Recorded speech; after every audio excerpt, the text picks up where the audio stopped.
Welcome back, everybody. So glad you could be with me here today. Walter here at the workbench, planing one of my favorite woods.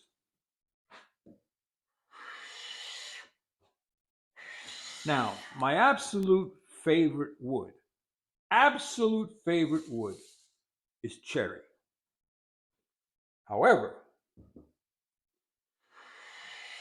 my absolute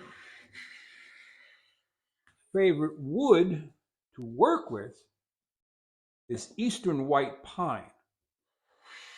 However, there's a caveat. Eastern white pine has a tendency, because it is a pine, to be a little pitchy if it's not seasoned properly. Now I'm trying something here, and I think I may have taken it just a little too far. I wanted to see how close I can get the chip breaker to the edge.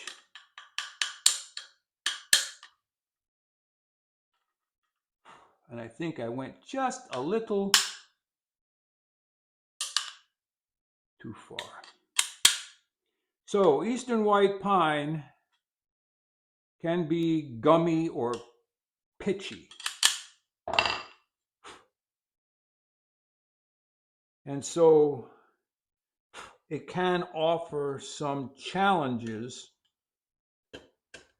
when working with it, beginning at the saw and moving right away, all the way through hand planing and drilling and sanding and everything. So oftentimes I substituted one of two woods for white pine, this being one of them.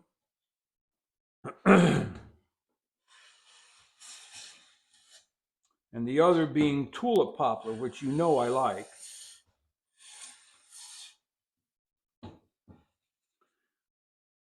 This and eastern white pine have a very close hardness rating. One is like 370, the other one's 410. There we go.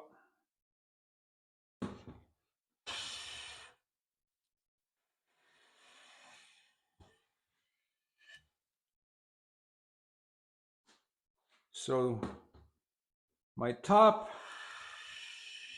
three woods for workability would be eastern white pine,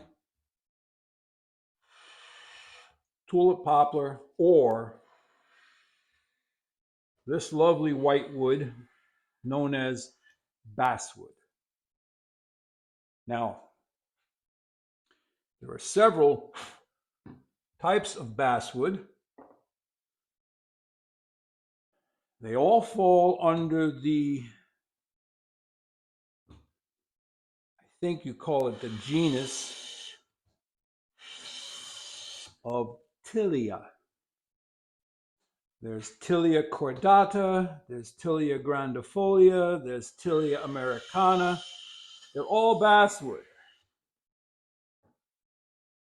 Then also known as linden, or in Europe and the UK, it's known as lime.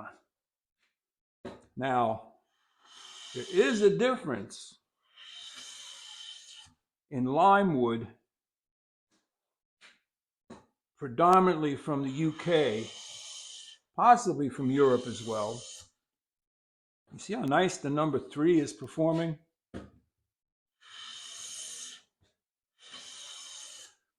So, basswood is a general term. You can have the American basswood, you can have European linden, The European linden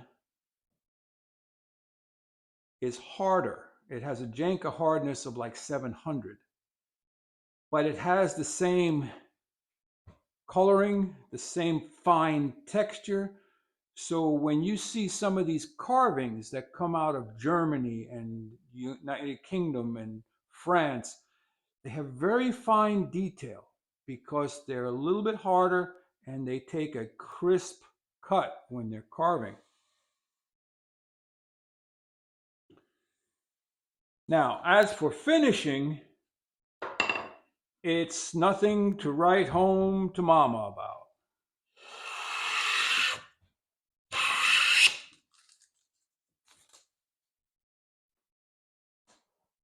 So a lot of times it's used as a base or secondary wood. Oftentimes you'll find it as a substrate to like boxes, jewelry boxes, commemorative boxes, whatever, and then it's veneered over top of it. So there you go, everybody. American basswood. Now, as to what it looks like, it's just a white wood. I've showed it before with some curly grain, but it will get some markings, some mineral markings. It will have bark inclusions and knots. I, generally speaking, will not mess around with anything with knots in it. It's not my favorite. That's the reason why I'm demonstrating the planing on this edge, because eventually I want to get past this bark inclusion anyway. Hope you had a great day. I'm so glad you could stop by and visit with me. And if you have any questions about basswood, leave it in the comments section. I did another video on why I like my single blade planes.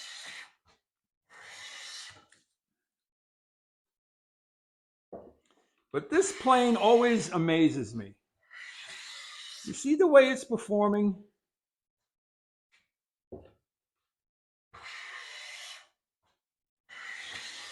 And I need to make more to prove my theory.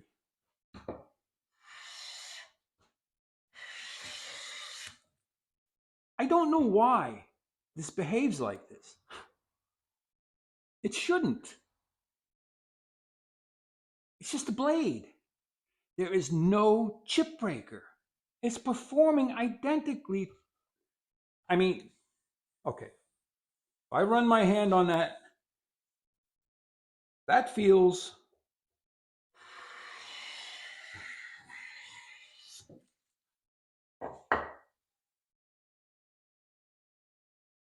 just as smooth.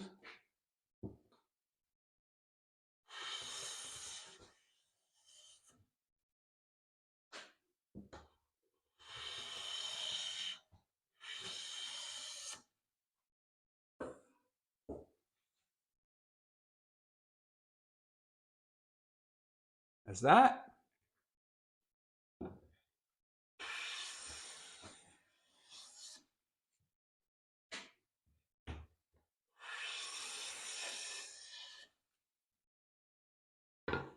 As that.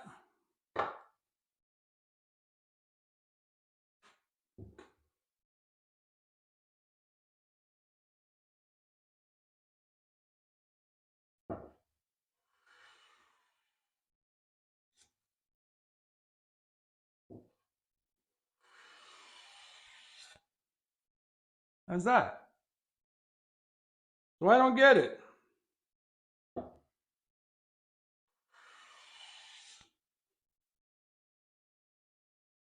I just can't quite figure out why this one performs so darn well.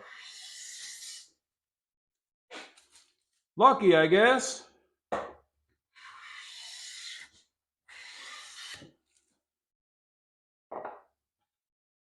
Like, subscribe, and share.